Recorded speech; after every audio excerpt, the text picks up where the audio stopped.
Today, we're going back to 11th century England, to the village of Drakelow near Burton-on-Trent, Staffordshire. This is the story of Drakelow vampires, one of Britain's earliest vampire legends.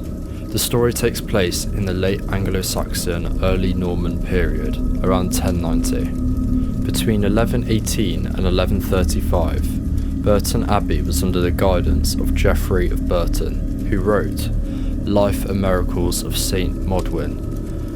In that work, he recorded local tales about events believed to have taken place in these lands, which is where we find our story today. Two peasants originally living in Stapenhill and under the control of Burton Abbey flew to Drakelow because they didn't want to live under the rule of the current abbot and would have rather served the Lord of Drakelow, Nigel D. Stafford.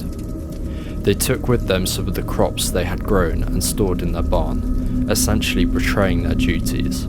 They had also made false accusations against the abbot to the Lord of Drakelow, stirring up tension between the Lord and the abbot.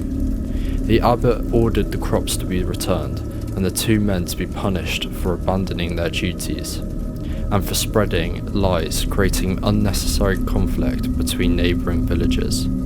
The next day, the two peasants were struck dead while sitting down to eat. They were buried in wooden coffins in Stapenhill churchyard, but this is where things got strange.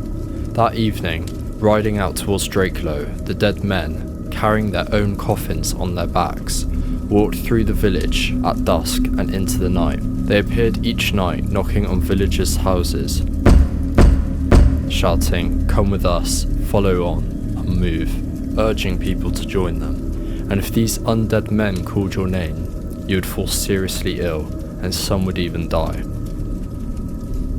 Terrified, the local population watched this continue for many nights. Eventually, the villagers decided enough was enough. They marched toward the graveyard with pitchforks and fires at the ready and dug up the two peasants' bodies.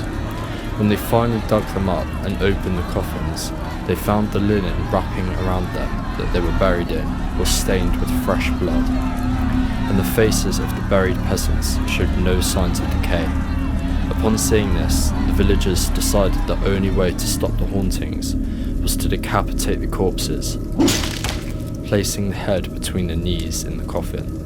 They tore out the hearts and threw them onto the bonfire. As the hearts were burning, there came a painfully loud cracking sound. And from the flames rose two great crows, seen as the evil spirits departing. After that night, the undead stopped walking, the plague subsided, and order was restored. However, it's said that sometimes in the dead of night, you'll still be able to see the two crows stalking the village to this day, and the evil spirits never fully moved on from this world. This story isn't just ghostly folklore. It tells us a lot about the medieval beliefs around death, the dead, and the boundaries between life and the afterlife. People feared corpses returning, the plague, and curses. It shows us the way communities responded. Mutilation, burning, it's evidence of deviant burial practices and how people tried to control what they saw as supernatural threats.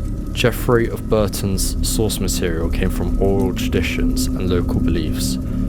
As with many medieval stories, there's a religious dimension to it. The Abbey's moral authority is reaffirmed, and Christian themes of sin, restitution, and humility are reinforced.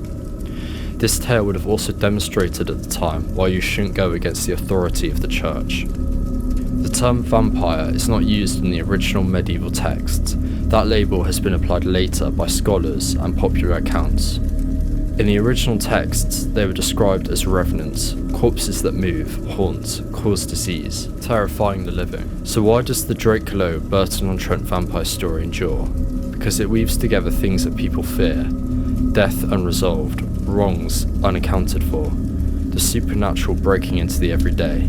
It's a reminder that beliefs about the undead are ancient, deeply human, and still have power over our imaginations.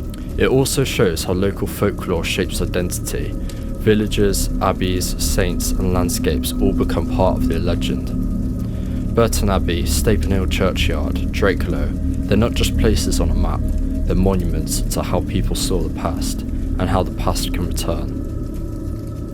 If you enjoyed this deep dive into one of England's earliest vampire tales, hit subscribe, leave a comment with your own favourite vampire legends, and maybe I'll explore them in a future video.